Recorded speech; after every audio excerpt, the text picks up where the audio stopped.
하나님 말씀 갈라디아서 2장 1절에서 10절까지 보도록 하겠습니다. 갈라디아서 2장 1절에서 10절까지입니다. 좀 길긴 한데 한 절씩 교독하도록 하겠습니다.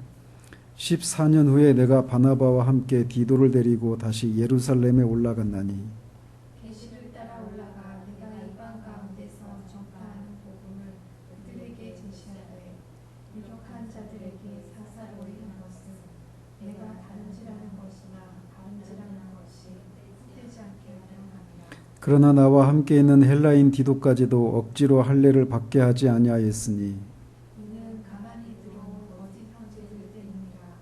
그들이 가만히 들어온 것은 그리스도 예수 안에서 우리가 가진 자유를 엿보고 우리를 종으로 삼고자 함이로되 그들에게 우리가 한시도 복종하지 아니하였으니 이는 복음의 진리가 항상 너희 가운데 있게 하려 함이라. 유력하다는 이들 중에 본래 어떤 이들이 있는지 내게 상관이 없으며 하나님은 사람을 의무로 취하지 아니하시나니 저 유력한 이들은 내게 의무를 더하여 준 것이 없고 도리어 그들은 내가 무할례자에게 복음 전함을 맡은 것이 베드로가 할례자에게 맡은과 같은 것을 보았고 베드로에게 역사하사 그를 할례자의 사도로 삼으시니가 또한 내게 역사하사 나를 이방인의 사도로 삼으셨느니라. 또 기둥같이 여기는 야고보와 게바와 요한도 내게 주신 은혜를 알므로 나와 바나바에게 친교의 악수를 하였으니 우리는 이방인에게로 그들은 할례자에게로 가게 하려 함이라. 다만 우리에게 가난한 자들을 기억하도록 부탁하였으니 이것은 나도 본래부터 힘써 행하여 왔노라. 아멘. 좀 본문이 길긴 한데 한 사건을 다루고 있는 것이어서 이렇게 다루게 됩니다. 우리는 지난주에 사도 바울이 회심한 이후 3년이 지나서야 예루살렘에 방문해서 불과 15일 동안만 머물렀던 그 사실, 그리고 그때 만났던 사람도 베드로와 주의 형제 야고보 둘뿐이었고 또 그 이후에 사도가 수리아와 길리기아 지방의 유대 교회들에 갔었는데 그 교회들의 사도에 대한 반응들, 그런 것들을 통해서 사도가 사도된 것이 다른 사도들에 의한 것도 아니고 또 그가 전한 복음의 그 메시지도 다른 사도들로부터 받은 것이 아니라 전적으로 예수 그리스도의 계시를 통해 복음의 메시지를 받았고 또 그를 사도로 세우신 분도 하나님 아버지와 예수 그리스도라고 하는 그가 전한 그 복음의 신적인 기원이 그런 것에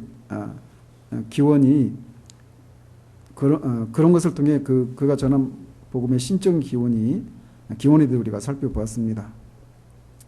우리는 지금까지 사도 바울이 갈라디아 교회를 혼란에 빠뜨린 거짓 교사들의 주장에 반박하면서 자신이 사도된 것이나 또 사도로서 전한 복음이 다른 사도들로부터 받거나 세움을 받은 것이 아니라 하나님 아버지와 예수 그리스도의 계시를 통해서 되어진 일이라고 하는 것을 우리가 계속 살펴가고 있습니다. 그래서 그 작업을 우리는 오늘과 또 다음에 이 사건들을 통해서 이제 우리가 이렇게 살펴보게 될 거예요.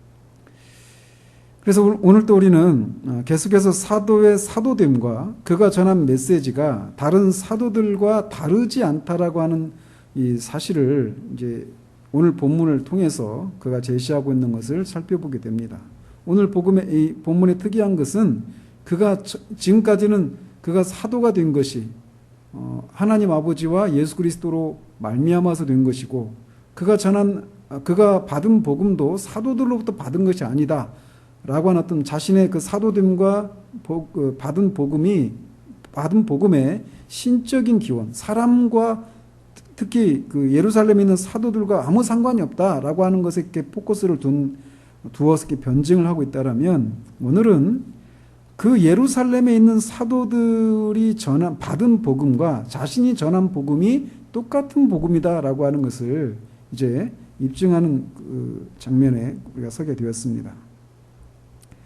사도는 14년 후에 두 번째로 예루살렘에 올라갔다라고 말합니다.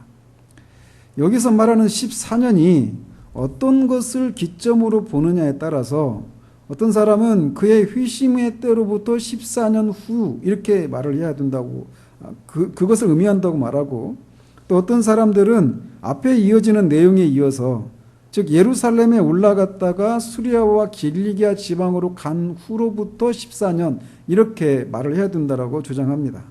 근데 문맥상 두 번째 견해가 맞다라고 생각이 되어져요. 그래서 이 그 후라고 하는 이 단어가 그가 계속해서 회심한 후 3년 만에 예루살렘에 방문하고, 또 그 후 예루살렘에 방문한 후 그 후 수리아와 길리기아로 간 것을 이렇게 언급할 때마다 똑같이 그 후라고 하는 단어를 사용해서 방금 앞에서 언급한 사건이 일어난 후 어디로 언제 이렇게 얘기하고 있어서, 여기서 말하는 14년 후도 그 앞에서 언급한 그 일이 일어난 지 14년 후 이렇게 보는 것이 문맥상 바르다고 볼 수 있습니다.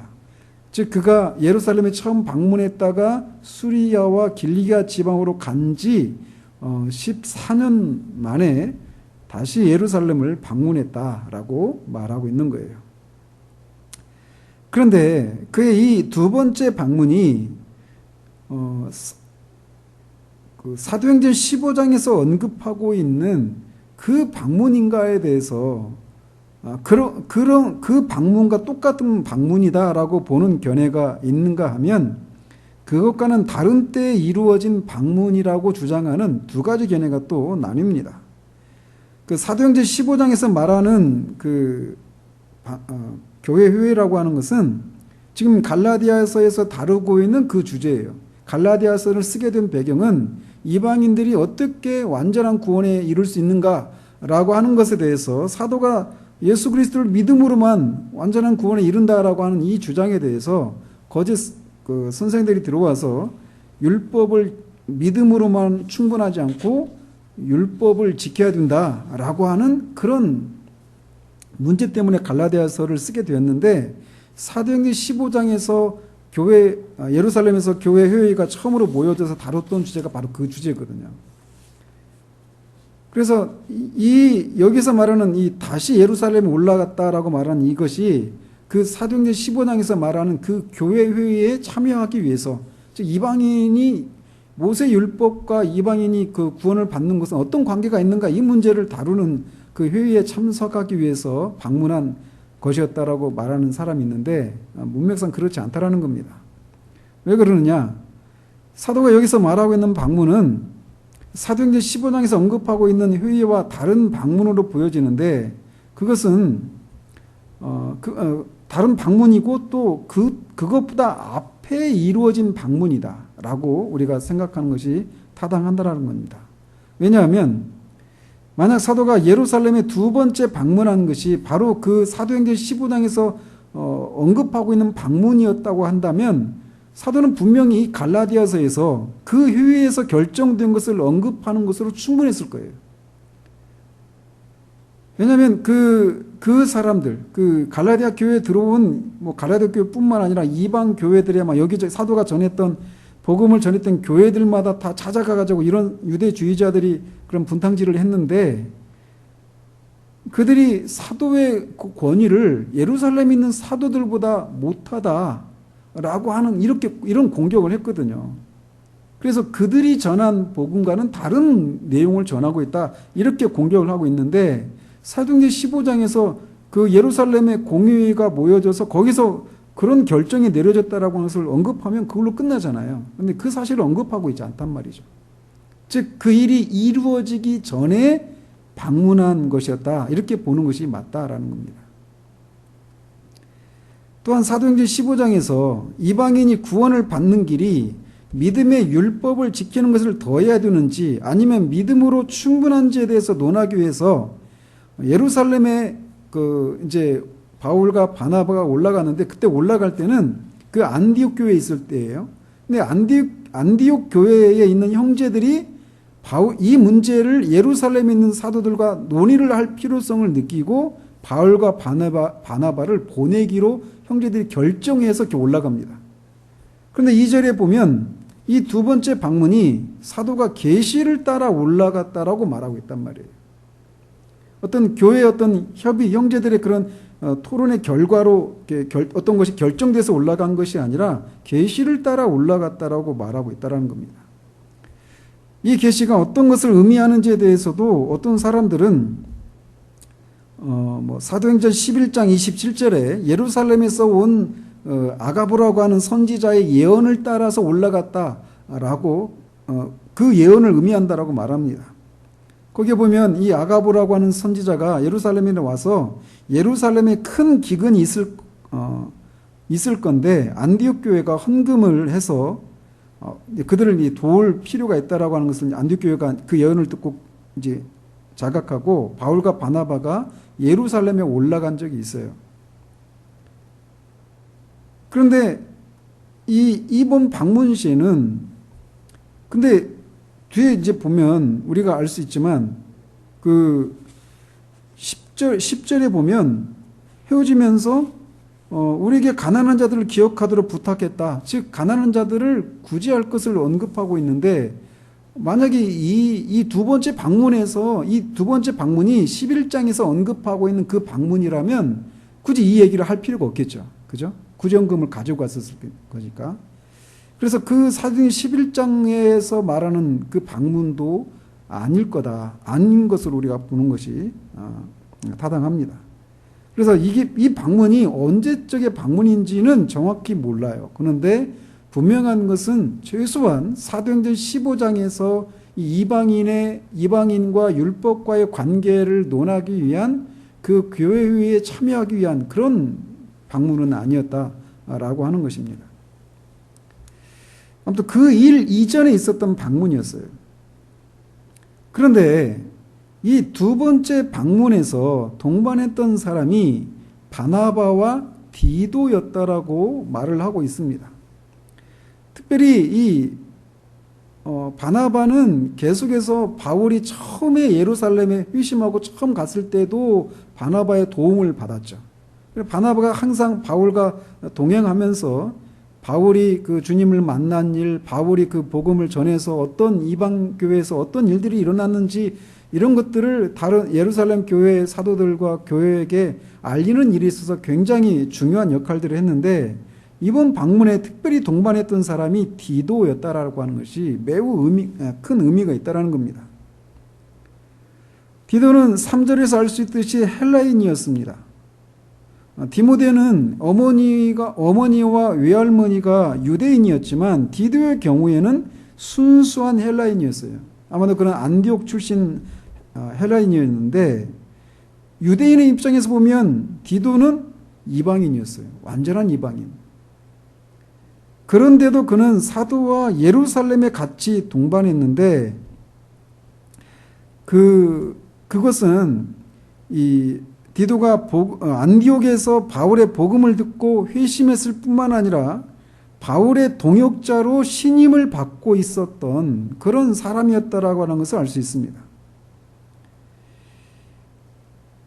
여기 갈라디아서에서는 디도가 어떤 일을 했는지에 대해서 나오지 않지만 다른 서신들을 보면 특별히 고린도 후서나 이런 서신들을 보면 디도가 바울에게 있어서 얼마나 큰 그런 자리를 차지하고 있었던 그런 인물이었는지를 우리가 충분히 살필 수 있어요. 그렇지만 어쨌든 그는 할례를 받지 않은 개종한 이방인이었던 것입니다. 그런데다가 그는 바울의 동역자로서 교회를 섬기고 있는 그런 중요한 인물로 이 예루살렘에 바울과 함께 동반했던 거예요. 지금 바울이 계속해서 자신의 사도됨과 그가 전한 메시지가 유일한 복음이라고 하는 것을 변증하게 된 이유는 갈라디아 교회에 나타난 그런 유대주의자들 때문이었습니다. 그들은 바울이 사도가 아니고 그가 전한 복음은 예루살렘의 사도들이 전하는 복음과 다르다라는 것이에요. 즉 예루살렘의 사도들은 예수 믿음에 율법을 지켜야만 완전한 구원을 받을 수 있다라고 가르치는데 바울은 예수 믿음으로만 완전한 구원에 이른다라고 가르치고 있다라는 거예요. 그래서 그런 공격에 사도가 계속해서 자신이 사도가 된 것은 사도됨과 그 자신이 받은 복음의 그 신적인 기원을 계속해서 변증하고 있었던 것이죠. 그리고 이제 그가 예수 그리스도보다 받은 그 계시가 예루살렘의 사도들이 받은 복음과 같다라고 하는 것을 이 두 번째 방문을 통해서 이제 확인받은 일을 제시하고 있는 겁니다. 그런데 그 일에 있어서, 즉 자신이 전한 복음이 예루살렘에 있는 사도들이 전하는 복음과 똑같은 복음이다. 그리고 그 복음은 예수 믿음으로만 완전한 구원에 이른다라고 하는 것이지 예수 믿음에 율법을 더하는 그런 복음이 아니다. 그건 다른 복음일 뿐이다. 그리고 그 자신이 전한 복음만이 유일한 복음인데 그 복음이 참된 복음이라고 하는 가장 강력한 증거가 있다면, 살아있는 증거가 있다면 바로 이 할례받지 않은 디도라는 것이에요. 그 살아있는 이 복음이 참된 복음이라고 하는 것을 그 살아있는 어떤 증거로서 디도가 같이 동반하고 있는 것입니다. 그런 의미에서 굉장히 중요한 그런 인물이었던 거예요.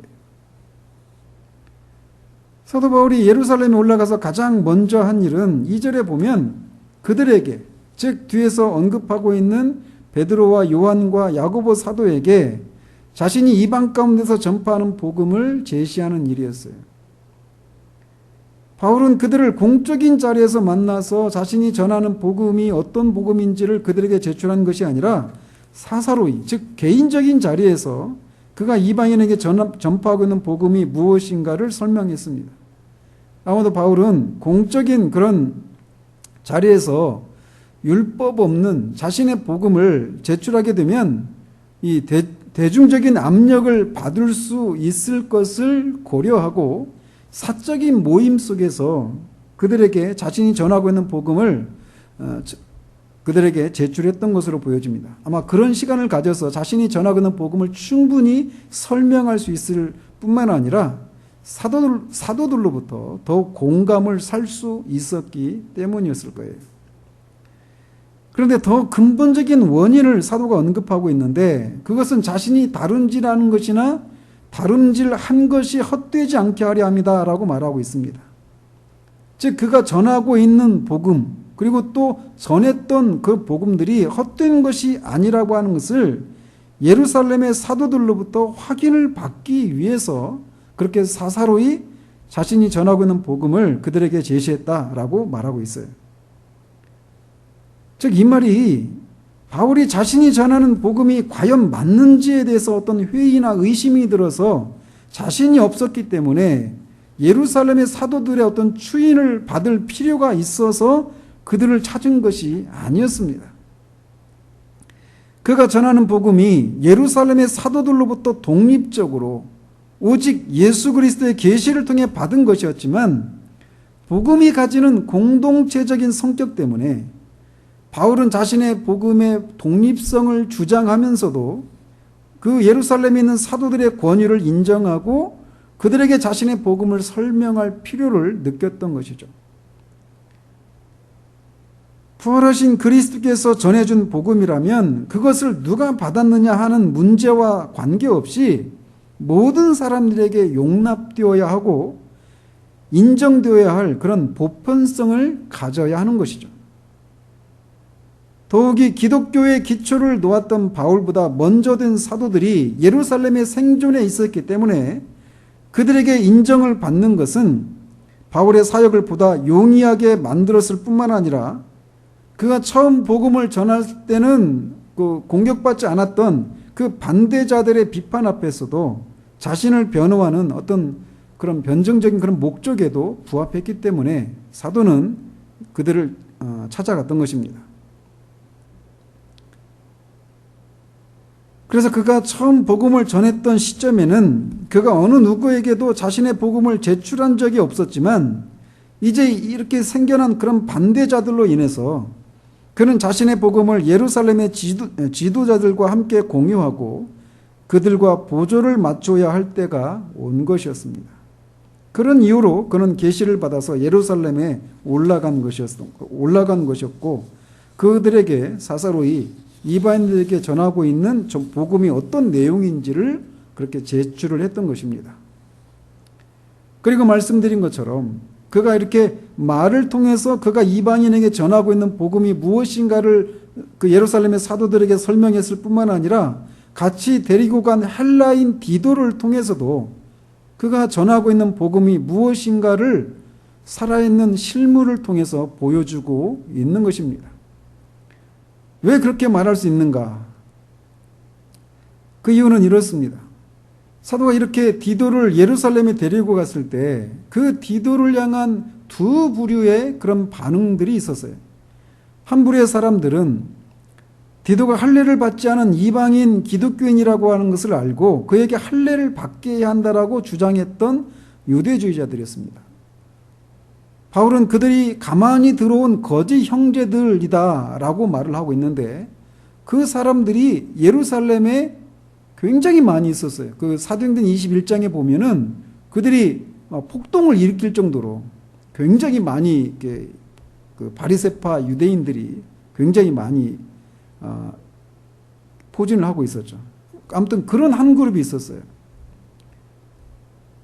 그래서 바울은 이렇게 자신이 디도를 데리고 예루살렘을 방문하는 것은 분명히 어떤 난관에 부딪히게 될 것이라고 하는 것을 충분히 예상했을 것입니다. 그래서 방금 말씀드린 것처럼 사도행전 21장에 보면 바울이 할례를 받지 않은 에베소 사람 드로비묘가 성전에 들어갔다라고 하는 이유로 폭동이 일어나기까지 했을 정도로 이 예루살렘 교회 안에는 유대주의자들이 굉장한 세력을 형성하고 있었던 거예요. 따라서 바울이 이방인 디도를 예루살렘에 동반한 것은 어떤 면에서는 도발하는 것이라고도 할 수 있을 정도로 매우 도전적인 일이었어요. 그냥 바울의 어떤 신변의 안전을 위해서 또는 예루살렘이 어떤 곳인가를 디도에게 보여주기 위한 목적으로만 간 것이 아니라 그 사도들에게 전한 복음이 그 사도들에게 제시한 복음이 사도들이 전한 복음과 똑같더라고 하는 것을 확인하고 또 그 자신의 전한 복음이 이 이방인 할례받지 않은 이방인 디도를 통해서 어떻게 실증되었는가라고 하는 것을 보여주는 것이에요. 그리고 그런 것을 보여줬을 때는 이렇게 폭동을 만날 수도 있는, 거기서 21장에 보면 막 바울의 몸이 찢겨질 정도로 그런 큰 폭동이 일어나거든요. 그러니까 평화로운 그런 방문이 아니었던 거예요. 아주 큰 난관에 부딪힐 수 있는 그런 방문이었던 것입니다. 어쨌든 그가 이 디도를 데리고 간 것은 그가 전한 복음의 진리를 확증하기 위한 것이었어요. 즉 유대인이나 이방인이나 오직 예수 그리스도를 믿는 믿음으로 말미암아 하나님께 받아들여졌기 때문에 이 이방인 디도도 아무런 차별 없이 교회에 받아들여져야 한다라고 하는 것을 웅변적으로 말하고 있는 겁니다. 그러나 이들 유대주의자들로부터 바울은 공격을 받아야만 했어요. 즉 그들은 디도가 할례를 받아야만 한다라고 하는 강한 압력을 행사했던 것입니다. 이에 바울은 헬라인 디도라도 억지로 할례를 받게 하지 않았다라고 말합니다. 이 할례를 받아야 된다라고 주장했던 그 사람들의 주장은 사도행전 15장 1절에서처럼 너희가 모세의 법대로 할례를 받지 아니하면 능히 구원을 받지 못하리라라고 하는 그 말씀에 그들이 가진 생각이 고스란히 녹아 있었어요. 그러나 바울은 그들의 그 집요한 그런 요구에도 디도에게 할례를 받으라고 강요하지 않았습니다. 전에도 말씀드렸지만 디모데의 경우에는 할례를 받게 했어요. 그래서 어떤 사람들은 왜 디도에게는 할례를 받게 하고 디모데에게는 할례를 받지 않게 하고 디모데에게는 할례를 받게 하는가, 왜 이렇게 모순되게 행동하는가, 이렇게 주장하는 사람도 있습니다. 그러나 그것은 모순된 것이 아닙니다. 디모데의 경우에는 그의 어머니가 유대인이었기 때문에 디모데는 유대인으로 간주될 수 있었어요. 그래서 그는 단지 유대인이라고 하는 신분을 나타내는 의미로서 할례를 받게 했습니다. 그러나 디도는 이방인이었어요. 그래서 이방인인 디도의 경우에 할례가 의미하는 것은 단지 유대인의 신분을 나타내는 의미 정도가 아니라 구원론적인 의미가 담긴 거예요. 할례를 받아야만 완전한 구원에 이를 수 있다. 그렇기 때문에 바울은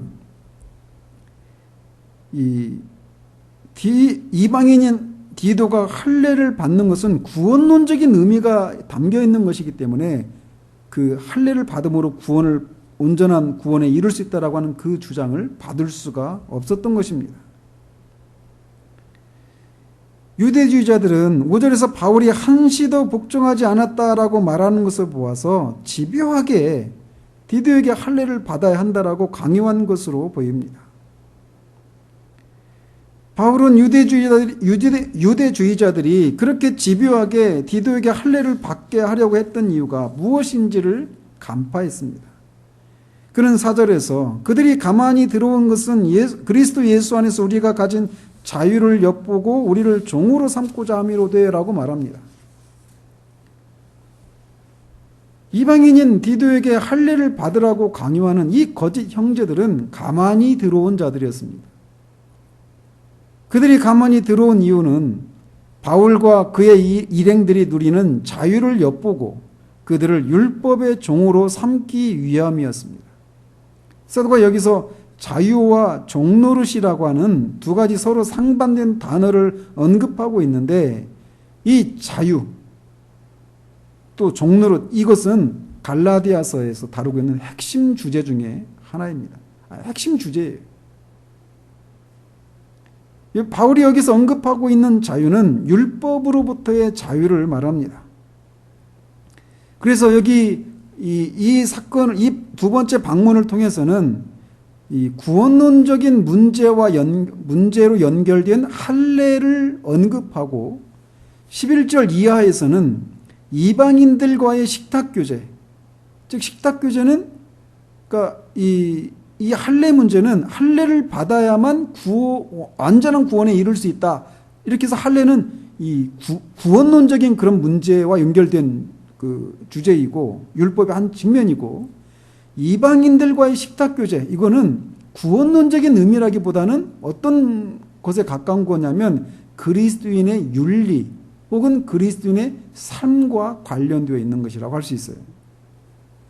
따라서 이 두 가지만을 가지고 볼 때 그가 말하고 있는 자유는 신학적인 주제일 뿐만 아니라 즉 다른 말로 말하면 어떻게 이 구원에 이를 수 있는가라고 하는 이런 문제뿐만 아니라 윤리적인 혹은 그리스도인의 삶과도 관련된 것이라고 할 수 있습니다. 즉 한마디로 그리스도인은 어떤 사람이냐? 율법의 종노릇하는 것으로부터 자유함을 누리게 된 사람이다라고 정의할 수 있다라는 거예요. 우리는 뒤에서 이것을 더 구체적으로 살피게 될 것이지만 잠시만 언급하자면 우리는 그리스도인이 되기 전에는 율법으로부터 정죄를 받을 뿐입니다. 율법은 끊임없이 우리에게 이것을 지켜라, 저것을 지키지 말라라고 끊임없이 요구합니다. 그래서 우리는 그 율법의 요구를 따라서 그것을 지키려고 하지만 그것을 결코 지킬 수 없는 끊임없이 그 율법의 요구 앞에 그것을 할 수 없는 우리 자신을 직면하게 되고 그 율법으로부터 끊임없이 정죄와 저주를 받을 뿐입니다.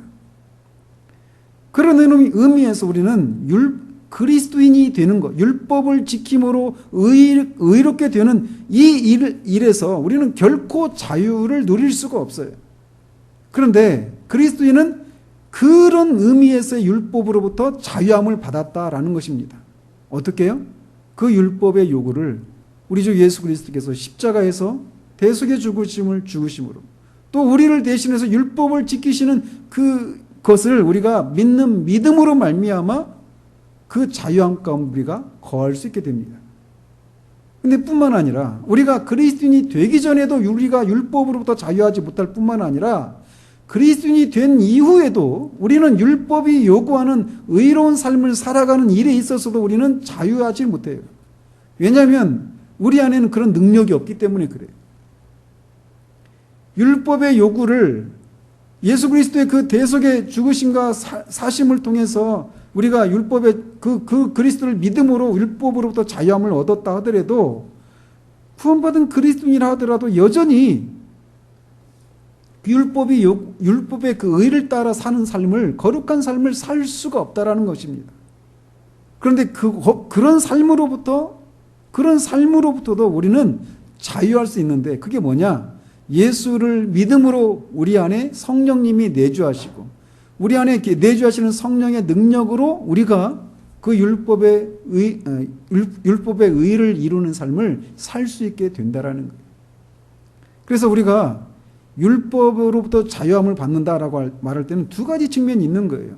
그리스도인이 되는 과정에서의 자유함과 그리스도인이 된 이후에 그 율법의 요구를 따라 사는 삶에 있어서의 자유함, 이 두 가지 측면에서 그리스도인은 자유함을 누리고 있는 사람이다라는 것입니다.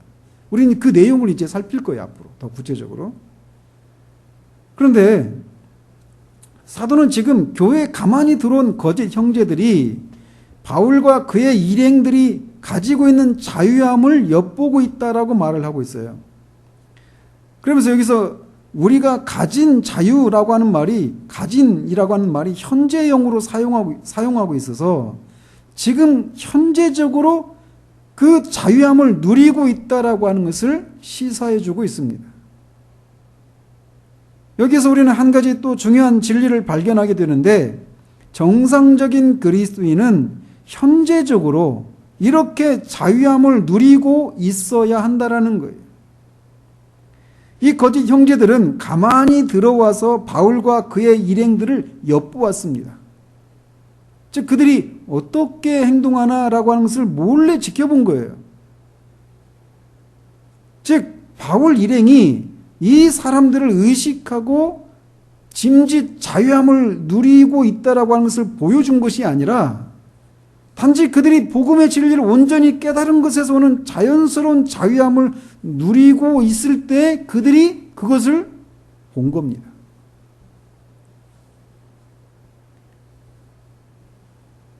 사실 자유함은 내가 자유함을 누리고 있다라고 하는 것을 의식하지 못한 상태로 누려지는 것이죠. 지금 제가 정확한 그 이야기 막 줄거리는 다 기억이 안 나는데, 그 다리가 많은 그 벌레 있잖아요. 지네 말고. 아무튼 막 다리가 굉장히 많은 그 곤충이 있었는데, 그 벌레가 있었는데 춤을 그렇게 잘 추는 거예요. 그래서 이야기니까 춤을 그렇게 잘 추는데 막 그것을 시기하는 어떤 이제 다른 벌레가 그거를 막 시기하는 마음이 일어나가지고, 그것을 어떻게 하면 그가 이렇게 춤을 잘 추니까 다른 막 벌레들한테 인기가 많아요. 시기가 나가지고 그걸 막 이렇게 방해를 하고 싶은데 막 궁리하다가 딱 생각했는데 그렇게 얘기를 했다라는 거예요. 벌레 이름은 생각이 안 나는데, 아무튼 정말 당신같이 춤을 잘 추는 벌레는 난 처음 봤습니다. 그러면 칭찬을 하고 이렇게 물었다라는 거예요. 그렇게 춤을 출 때 당신의 27번째 오른쪽 발은 어떻게 움직입니까? 이렇게 물었다라는 거예요. 그러고 나니까 이 벌레가 그전에는 춤을 출 때는 그걸 전혀 의식을 않고 춤을 췄는데, 내 27번째 오른쪽 발이 내가 춤을 출 때 어떻게 움직이지? 이것을 의식하기 시작하니까 스텝이 꼬이고 그전과 같이 자유롭게 춤을 추지 못하게 되었다라는 거죠. 자유함이라고 하는 것은 그런 거라는 거죠. 내가 자유함을 누리고 있다라고 하는 것을 의식조차 하지 못한 채 그냥 누려지는 거예요. 우리가 온전한 복음을 받고 그 온전한 복음을 따라 살아가게 될 때 우리에게는 그런 자유함들이 찾아오는 거예요. 그리고 이 자유함들은 한번 맛보는 것으로 모든 것을 맛보는 것이 아니라 끊임없이 우리들의 모든 삶의 영역 가운데서 끊임없이 자유함을 누려가게 되는 것이에요. 나중에 우리가 살피겠지만 우리가 얼마나 많은 부분에서 자유하지 못하고 그렇게 살아가는 경우들이 많은지 모릅니다. 근데 율법은 이 갈라디아서는 말하고 있는 게 뭐냐면 그리스도인은 자유인이다 이런 거예요. 이런 선언이에요. 그렇다고 해서 이게 무율법주의로 흘러가는 자유를 말하는 게 아니에요.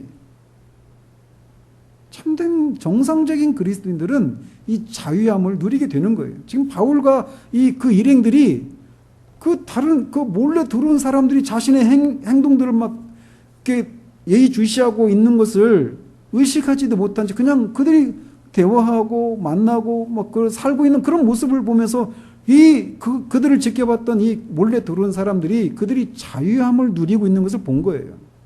그리고 그 자유함을 누리는 것에서 또 그들을 종로로 타는 대로 이끌어가기 위해서 그렇게 염탐하고 들어왔던 것입니다.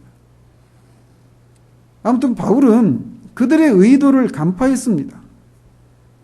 그래서 그는 5절에서 그들에게 우리가 한시도 복종하지 않았다라고 말을 합니다.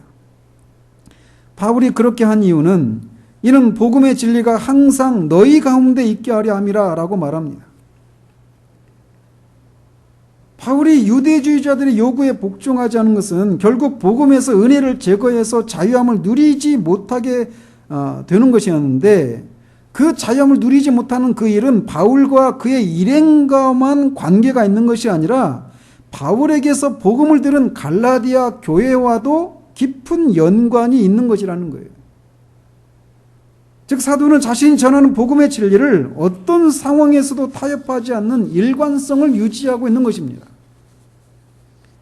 비록 갈라디아 교회가 이 사도와 그의 일행이 예루살렘에 가서 지금 이 상황 가운데 디도가 할례를 받을 것을 막 수많은 사람들이 계속 압력을 주고 있는 그런 상황 속에서도 바울이 그 압력에 못 이겨서 타협하지 않고 자신이 전한 복음의 일관성을 유지하면서 그들의 그 주장에 복종하지 않고 디도에게 할례를 받지 않게 하는 이 일을 통해서 우리가 알 수 있는 건 뭐냐? 바울이 언제나 어디서나 자신이 전한 복음에 일관되는 일치하는 그런 일관된 삶을 살고 있다라고 하는 사실이에요. 즉 내가 지금 예루살렘에서 직면하고 있는 그 상황에서 자신이 어떻게 행동하는가는 자신이 전한 또는 자신이 믿고 있는 그 복음과 어떤 연관성을 가지고 있다는 거예요. 자신의 어떤 행동이 그 자리에서만 영향을 미치는 것이 아니라 자신이 전한 또 자신이 믿고 있는 그것을 받아들이고 있는 다른 사람들과도 연관이 있다라고 하는 그런 연대의식을 가지고 자신의 그 자리에서 복음에 일치하는 삶을 일관성 있게 살아가고 있다는 것이에요. 그래서 자신은 지금 예루살렘에 있는데 내가 그렇게 한 것은 너희들에게 복음의 진리가 항상 있게 하기 위함이다 이렇게 말하고 있다는 것입니다. 즉 우리가 어디에 있든지 우리가 전하는 또 우리가 믿고 있는 복음에 따라서 우리가 살아간 이 문제는 나하고만 관계가 있는 것이 아니라 동일한 복음을 듣고 있는 그리고 그 동일한 복음을 따라 살고 있는 다른 지체들, 다른 교회와도 관계가 있다는 거예요. 보이지 않는 곳에서 우리가 복음에 일치하는 삶을 살아가는 것은 그런 연대의식, 그런 책임이 있다라고 하는, 연대적인 그런 책임을 가지고 있다라고 하는 것을 우리가 의식할 필요가 있다라는 것이죠. 그러면서 그는 유력하다는 이들 중에 본래 어떤 이들이든지 내게 상관이 없으며 하나님은 사람을 외모로 취하지 아니하시나니 저 유력한 이들은 내게 의무를 더하여 준 것이 없고라고 말합니다. 유력한 자들이라고 하는 것은 뒤에 이제 나오는 사람들입니다. 즉 베드로와 요한과 야고보를 가리키죠. 즉 그들이 바울이 전하고 있는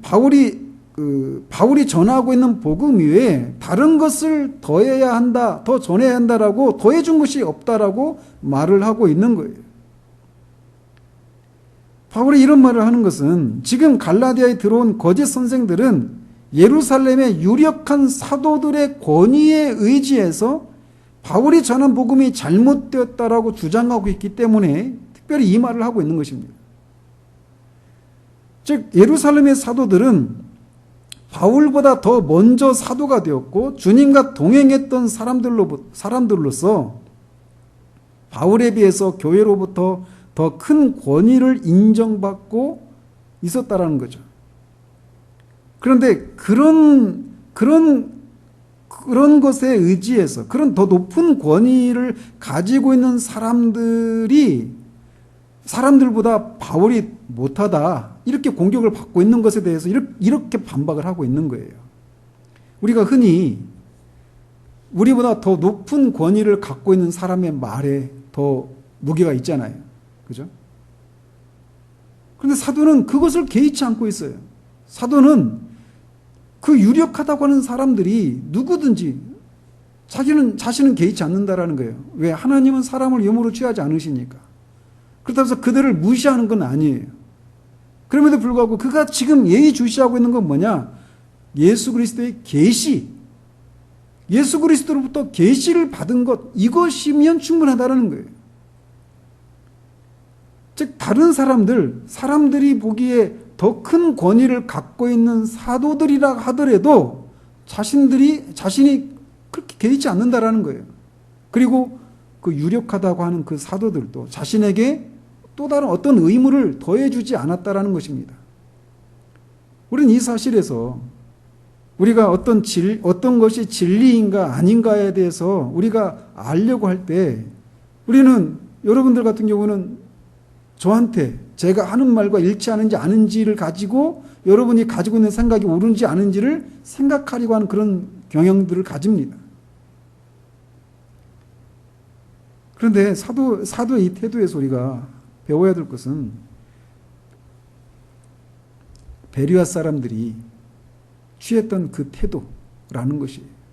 사도 바울로부터 복음을 들었지만 베레아 사람들이 사도가 전해준 복음임에도 불구하고 성경이 과연 그러한가라고 살폈던, 그리고 그것에 대해서 성경은 그들이 신사적이었다라고 평가하고 있는 그것을 우리가 기억할 필요가 있다라는 거예요. 어쨌든 그들이 유력하다라고 하는 그들이 자신에게 의무를 더해 준 것이 하나도 없다. 오히려 그들은 내가 무할례자에게 복음 전함을 맡은 것이 베드로가 할례자에게 맡은 것 같은 것을 보았다라고 말합니다. 이 7절을 킹 제임스 버전은 베드로가 할례자를 위한 복음을 맡은 것 같이 내가 무할례자들을 위한 복음을 맡은 것을 그들이 보았다, 이렇게 해석하고 있어요. 어떻습니까? 여러분이 들을 때? 다시 한번 읽어드릴게요. 베드로가 할례자를 위한 복음을 맡은 것 같이 내가 무할례자들을 위한 복음을 맡은 것을 그들이 보았다, 이렇게 번역하고 있단 말이죠. 근데 이 킹제임스 버전에 따르면 할례자들을 위한 복음과 무할례자들을 위한 복음이 따로 있는 것 같이 그렇게 해석되는 번역이라는 거예요. 그래서 이건 잘못된 번역입니다. 이 개역성에 나와 있는 번역이 제대로 된 거예요. 즉 내가 무할례자에게 복음 전하는 것을 맡은 것처럼 베드로가 할례자에게 맡은 것 같은 것을 보았다라는 거예요. 뭘 통해서? 베드로에게 역사하사. 누가 역사했을까요? 앞에서 말하고 있는 것처럼 하나님과 예수 그리스도입니다. 하나님과 예수 그리스도의 그 역사를 통해서 그를 할례자의 사도로 삼으시니, 즉 그분이 하나님과 예수 그리스도시죠. 또한 자신에게도 역사해서 자신을 이방인의 사도로 세웠다. 즉 예루살렘에 있는 사도의 대표인 베드로나 나 바울 똑같이 사도가 된 것은 하나님 아버지와 예수 그리스도로 말미암았다라고 말하고 있다라는 거예요. 사도의 사도되면 사람으로부터 말미암은 것이 아니다라고 아까 1장에서 말했던 것처럼 여기서 다시 언급하고 있는 겁니다. 그리고 그것을 바울이 일방적으로 주장한 것이 아니라 예루살렘에 있는 사도들이 그것을 확인했다라는 거예요. 9절에도 또 기둥같이 여기는 야고보와 게바와 요한도 내게 주신 은혜를 알므로 확인했던 겁니다. 이 예루살렘에 있는 사도들, 그래서 갈라디아 교회에 찾아 들어온 그들이 의지하고 있는 그 권위자들인 그들이 바울과 바나바에게 친교의 약수를 했다라는 거예요. 즉 그들이 사도가 된 것이 자신들이 사도가 된 것과 똑같구나. 그리고 그들이 전하고 있는 복음이나 자신들이 전하고 있는 복음이나 똑같다라고 하는 것을 그들이 확인했다라는 겁니다. 그리고 친교의 약속을 나누었다라고 얘기하고 있어요. 그래서 우리는 이방인에게로, 그들은 할례자에게로 가게 하려 합니다. 그래서 할례자에게 보내기 위한 사도들과 이방인들에게로 보낼 사도를 주님이 따로 구별해서 세우셨다라는 거예요. 즉 한마디로 이것을 통해서 사도가 말하고 있는 것은 앞에서 다른 복음은 없다라고 말한 것으로 돌아가고 있는 거예요. 이방인이나 유대인이나 동일한 복음으로 완전한 구원에 이른다라는 겁니다. 그리고 이 복음만이 율법의 종노릇한 데서 자유하게 해주고 의롭게 된다라는 거예요. 따라서 이 복음이 아닌 다른 복음을 전하면 저주가 있을지어다라고 하는 사도의 말이 감정적인 흥분에서 나온 말이 아니라고 하는 것을 다시 변증하고 있는 것입니다. 우리는 다음 주에 한 가지 사실을 더 살피는 것을 통해서 바울이 전한 복음이 다른 사도들이 전한 복음과 똑같은 복음이어서 복음은 오직 하나밖에 없다라고 하는 이 사도의 변증을 마치게 됩니다. 다른 복음은 없습니다. 그렇다면 어떤 결론에 이르러야 하는가? 이에 대해서 마르틴 루터가 이렇게 말을 합니다. 그렇다면 이것이 모든 것의 결론이 되어야 한다. 곧 우리의 재산, 우리의 명성, 우리의 생명, 우리가 가진 모든 것은 다 빼앗기더라도 복음, 우리의 믿음, 예수 그리스도는 절대 빼앗기지 않아야 한다는 것이다. 이 점에서 자신을 낮추고 굴복하는 겸손함을 저주를 받을지어다. 아니 오히려 그리스도를 부인하지 않으려면 그리스도인들은 이 점에서 자부심을 갖고 인정을 베풀지 않아야 한다. 그러므로 하나님이 나를 도우신다면 나의 임화는 모든 사람의 임화보다 더 단단해질 것이다. 이제 이 에스겔 선지자를 하나님이 보내시면서 네 임화를 금강석까지 단단하게 하겠다 이렇게 하신 말씀을 인용한 거예요. 여기서 나는 금원에 따라 이 칭호를 받을 것이다. 세도 눌리, 이게 라틴어인데 곧 나는 아무에게도 양보하지 않는다. 그렇다. 나는 심지어 전심을 다해 이 점에서 반역적이고 완고한 것처럼 보인다 해도 기쁘다. 그리고 여기에서 나는 언제나 완강하고 단호하며 영원히 그럴 것이며 그 누구에게도 한치도 양보하지 않을 것이라고 고백한다.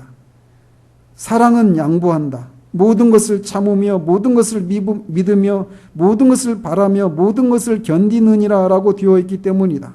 하지만 믿음은 양보하지 않는다. 이제 믿음에 관해서는 우리는 무적의 존재가 되어야 하며 할 수 있으면 철강석보다 더 단단해야 한다. 하지만 감동적인 사랑에 관해서는 부드러워야 하며 바람에 흔들리는 갈대나 잎사귀보다 더 유연해야 하고 모든 것에 굽힐 준비가 되어 있어야 한다라고 말을 합니다.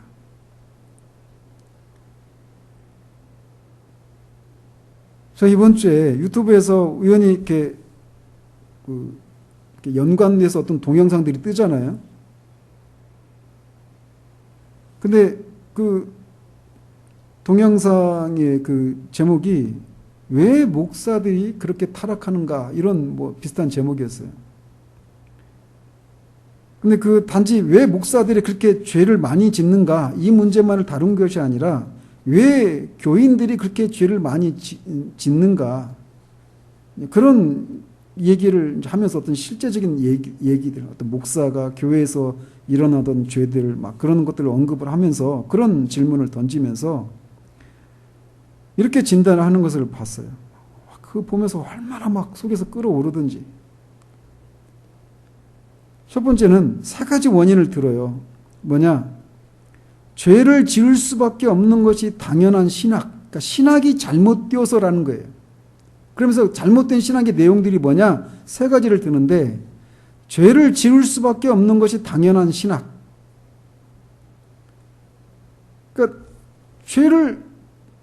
인간은 전적으로 타락해서 죄를 지을 수밖에 없다라고 하는 것을 강조하기 때문이라는 거예요. 그래서 사람들이 죄를 짓고도 나는 죄를 지을 수밖에 없는 사람입니다라고 생각한다는 것이죠. 또 두 번째 원인은 만병통치약 같은 죄사함의 신학, 너무 쉬운 죄의 용서, 이거를 얘기한다는 거예요. 또 세 번째로 너무 강한 구원의 확신을 심어주는 신학, 너무 강한 구원의 확신.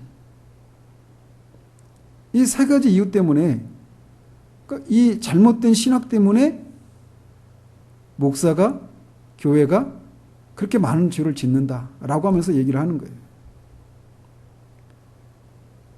그 내용이 한 50분짜리 설교인데 그걸 제가 다 말할 수는 없고, 우리는 이런 질문들 앞에 종종 서요. 왜 믿는다고 하는 사람이 그렇게 죄를 많이 지을까? 이분은 제가 알고 보니까 그 안식교더라고요. 근데 이런 신학들이 잘못되었기 때문이다 이렇게 주장하는데 이거를 잘못 전했기 때문이에요. 즉 오늘날 그리스도인이라고 하면서 자유함을 누리지 못하고 율법주의적인 망령에 사로잡혀 있는 사람들, 또 그리스도인이라고 하면서도 그렇게 여전히 율법이 없는 사람처럼 그렇게 방종한 삶을 살아가는 그 원인이 뭐냐?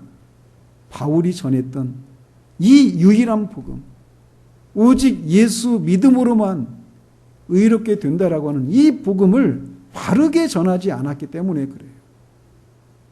이것으로 충분합니다. 사도는 이것을 우리에게 말해주고 있고 그의 삶이 그걸 증명해주고 있어요. 다른 복음은 없습니다. 오직 예수 그리스도, 사도가 전했던 그 복음, 오직 예수 그리스도를 믿음으로만 의롭게 된다라고 하는 이 복음만이 우리를 율법의 저주로부터 자유하게 해줍니다.